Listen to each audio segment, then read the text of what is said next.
Look at how warped Western discourse is, Juan, about what Palestinians are permitted to do. So if Palestinians kill troops, Israeli troops, occupying their land, which every country in the world would claim the right to do. If there were Russian troops occupying the U.S., it would be cheered if people killed them. But when Palestinians kill military soldiers occupying their land, they're called terrorists.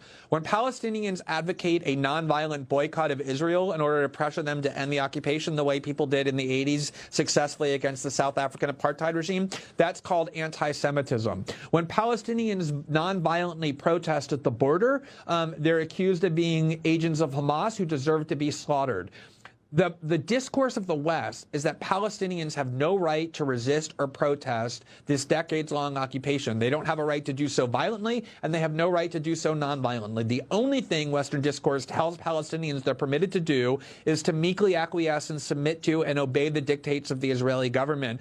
And I think the world is finally starting to wake up to the fact that this discourse is incredibly immoral, and that Palestinians have just the same rights as everybody else to protest and resist.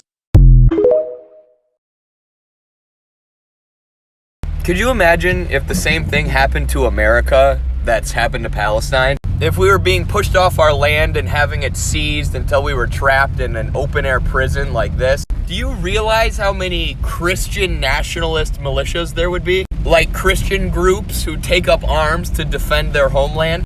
But then in Palestine, when there are Muslim nationalist groups like Hamas, we're like, oh, wow, how could this happen? The Palestinians are such evil terrorists. Like, no, obviously people are taking up arms to defend themselves. Look how much of their land you've taken.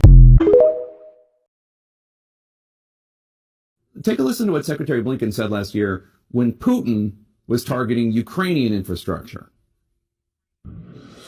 Heat, water, electricity, for children, for the elderly, for the sick. These are President Putin's new targets. He's hitting them hard. This brutalization of Ukraine's people is barbaric.